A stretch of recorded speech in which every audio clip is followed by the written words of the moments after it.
నమస్తే అండి అందరికీ. ఈరోజు ఒక మంచి లంచ్ బాక్స్ వెరైటీ చేసి చూపిస్తున్నాను. Rice variety. మన ఛానల్లో అన్నీ ఉంటాయి, ఒకటని కాదు. ప్రతి జానర్ ట్రై చేస్తున్నాం కాబట్టి ఈరోజు రైస్ వెరైటీ చేసి చూపిస్తున్నాను. మినప్పప్పు కొంచెం, తర్వాత శనగపప్పు, కొంచెం జీలకర్ర,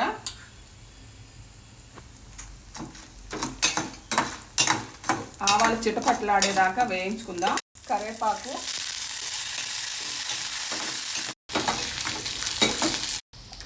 ఒక అర టీ స్పూన్ పసుపు,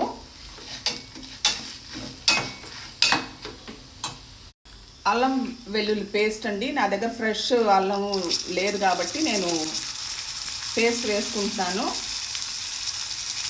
1 టీ స్పూను.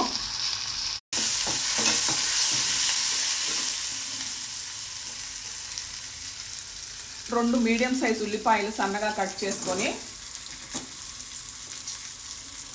2 పచ్చిమిర్చి,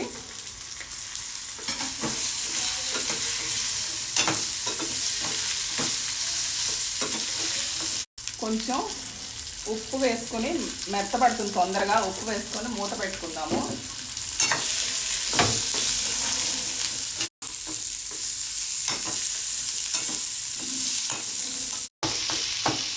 ఉప్పు వేసాం కాబట్టి మూత పెట్టుకుందాం. ఉల్లిపాయలు మెత్తపడ్డాయి. ఇప్పుడు ఎంత అన్నం తీసుకుంటున్నారో ఆ అన్నానికి సరిపడా నేను 1 గ్లాసు బియ్యం తీసుకున్నాను. దానికి సరిపడా ఉప్పు వేసుకుందాం. ఇందాక వేసుకున్నామని మర్చిపోకూడదు. 1 teaspoon garam masala, 1 teaspoon ధనియాల పొడి,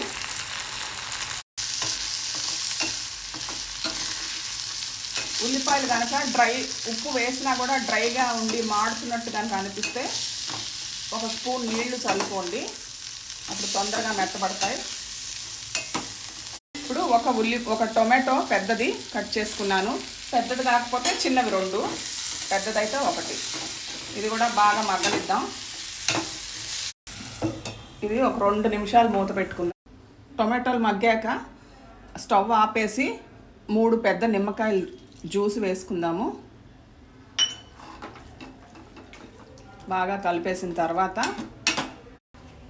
ఇక్కడ 1 గ్లాసు అన్నం ఉడకపెట్టుకున్నాను. దీంట్లో ఇది వేసేసి కలిపేసుకుందాం. ఇది బాగా కలిపేసుకుందాము. చల్లారాకైతే చేత్తో కలుపుకోవచ్చు. ఇప్పుడు వేడిగా ఉంది కాబట్టి గెరెట్తో బాగా కలిపేసుకుందాం.